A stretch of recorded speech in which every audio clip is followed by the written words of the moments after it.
Thank you for attending the live. My name is Faisal Garcia. I'm a credit repair specialist, and here I am again with a presentation that will add value and knowledge to what you already know.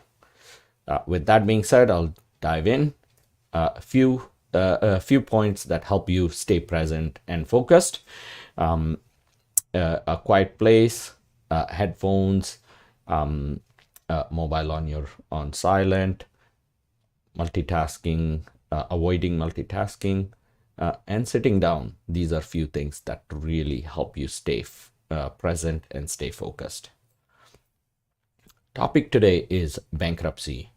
What do you need to know? Because bankruptcy has a very negative image, and a lot of the things are unknown about it, and therefore I picked this as a topic to give you some insight as to what it is, how it works, so on and so forth. So thank you for attending. The presentation will take about 15 to 20 minutes max. Please ask questions in the comment section. I'll answer them at the end of the presentation, and at the end of the webinar you will learn about bankruptcy more than what you already know. Of course, on internet there's a whole lot of writings and such about it. However, listening to this presentation will give you a good quick summary, stuff you need to know. Connect with us. We're on Facebook, Instagram, TikTok, call, text. The phone is always with me. Creditrepairnow.ca website, and there's the email as well. So, bankruptcy. First of all, bankruptcy is a legal process. What that means is licensed insolvency trustees are involved in the process. That can be difficult. It is a difficult process. Usually it's financially, emotionally, there's many different emotions that sort of go through while an individual is walking through that path. And it is for individuals as well as businesses. The process exists for both, slightly different for both, but it does exist for both. In Canada, bankruptcy is governed by federal law, and can have significant financial and personal consequences. It's important to understand the basics of bankruptcy, including the different types, the process involved, and of course the alternatives to consider. There are two main types of bankruptcy in Canada. Bankruptcy is filed by individuals who are unable to pay their debt. So let's say there's a job loss and you're just in a position where you don't have any income. There's a health condition, there's a sick child, business failure, many different reasons why individuals have to file a bankruptcy. And usually bankruptcy is the last resort. There's a couple or few more options before you get to bankruptcy. But yeah, those are some of the reasons. Your reason may be different, and that doesn't mean it's not valid. It just means that I have not covered that reason.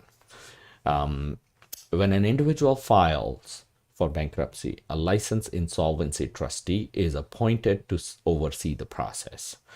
The licensed insolvency trustee, short form is LED, will work with the individual to develop a plan to repay their debts and will distribute their assets to the creditors. In most cases, the individual will be discharged from their debts after a certain period of time, usually between 9 and 21 months. Now that's the first bankruptcy. Corporate bankruptcy is filed by businesses. Corporate bankruptcy works similarly, but is more complex. When a business files for bankruptcy, a court appointed monitor will work with licensed insolvency trustee to develop a plan to repay creditors. The goal of the plan is usually to restructure the business or sell its asset to repay the debts. The bankruptcy process, a little bit about process here. Filing for bankruptcy involves several steps that are overseen by the licensed insolvency trustee. These steps include initial consultation, filing, trustee appointment, asset evaluation, creditors meeting, discharge, and such.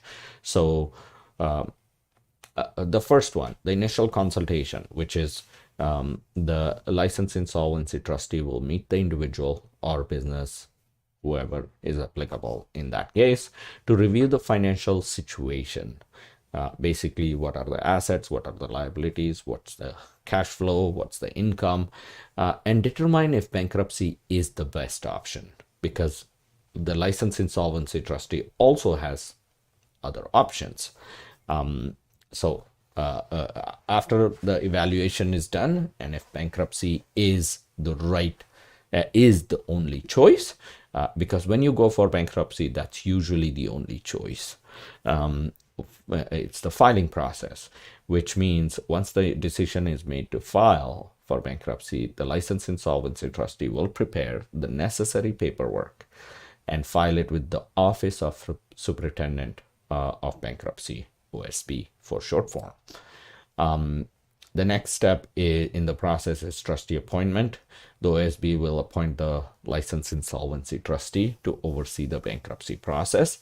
The next step is asset evaluation. The licensed insolvency trustee will evaluate the individual's assets or business assets and determine which ones will be are exempt from seizure and which ones will be used to pay creditors. Now, this is usually done in the initial consultation stage, because if that is the only option, by that time they've already collected the assets, like sort of made a list and such. Creditors meeting. A meeting of creditors will be held to discuss the individual or business's financial situation and the proposed repayment plan. Now, the licensed insolvency trustee helps you with all of those. They work with many of them. So over the number of years, they've developed like some sort of a system that helps you walk through seamlessly. And then last part is discharge. If the individual or business complies with the bankruptcy plan, they will be discharged from their debt. Now, if you don't comply, you do not get discharged, and then things become a little bit more complicated. I've seen clients that didn't follow the plan and they were not discharged in time, and therefore they had to restart, and there's a whole lot involved. So you want to make sure that once the plan is built, that it's a feasible plan, and you can follow through. And if there is any changes, I strongly suggest you reconnect with your licensed insolvency trustee and tell them about your the new situation you are in any way, shape, or form, and make sure that they are fully aware while you're walking through the plan, because the plan can be 9 to 21 months depending on how long it will take, how much assets are there, how many liabilities are there, how busy the system is, because all of this has to go through a legal system. Alternatives to bankruptcy: debt consolidation, consumer proposal, negotiating with creditors, credit counseling. These are all the options and alternatives before you get to bankruptcy, because usually when you go to bankruptcy, that is the last resort. And most times when we work with clients, we try and see what other options can be exercised before before the client actually is mentally prepared to be sitting down with a licensed insolvency trustee or anything of that sort. So debt consolidation, which is very common, sometimes having a couple of credit cards, line of credit, loan, all of this can be overwhelming, and therefore debt consolidation really helps. Sometimes it is actually most times it's with a lower interest rate of what you're paying, because if you paid debt on time, your debt is up to date.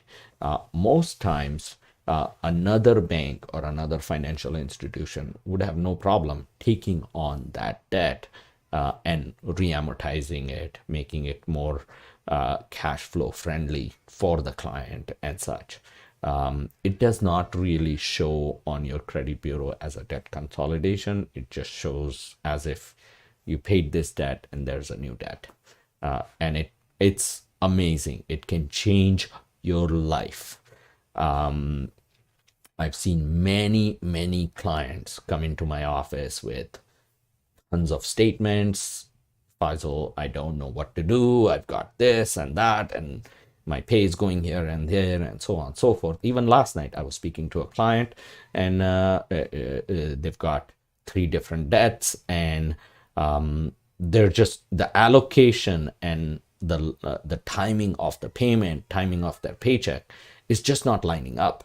So just reorganizing those things really make a big difference. And having professional help, someone who can guide you through the process, that not to worry, this is how you do this, this is how you do this, this is how you do this. So that's one option. Next one is consumer proposal. In this is also a legal process. Licensed insolvency trustee must be involved. Is a formal legally binding agreement between an individual and their creditor to pay back a portion of their debt over a period of time. Now, I strongly suggest you work. It's a must to work with a licensed insolvency trustee, because that trustee knows your rights and responsibilities and can work with your creditors and make sure that you as a client are not taken advantage of. Because I will tell you, when you have financial problems, you are vulnerable, and because you're vulnerable, you also want to work with trusted individuals in the industry. Negotiating with creditors. In some cases, it may be possible to negotiate with your creditor and to reduce or work something out, basically. So most financial institutions have a department or some sort of system where if you have financial difficulty, let's say there's a job loss, you're in between jobs, a child's health is not optimum, you're busy with that, or your spouse, whatever the scenario is, they do have some leeway of working with you. And you as a client must explore that. It's a good idea to do that. And there's credit counseling can help individuals and businesses develop a plan to manage their debt and avoid getting to the point of bankruptcy. So there's many different options before you get to the bankruptcy, but for you to exercise those options, when you do feel the financial pinch, seek help. Asking for help from an expert is always a good idea. If they cannot help, at least they can give their feedback, their advice, and then with that advice, even if it costs you a small amount of money, that advice can change your perspective, how things are, where it is, so on and so forth. It can be very, very beneficial. About 4 years ago, I didn't think that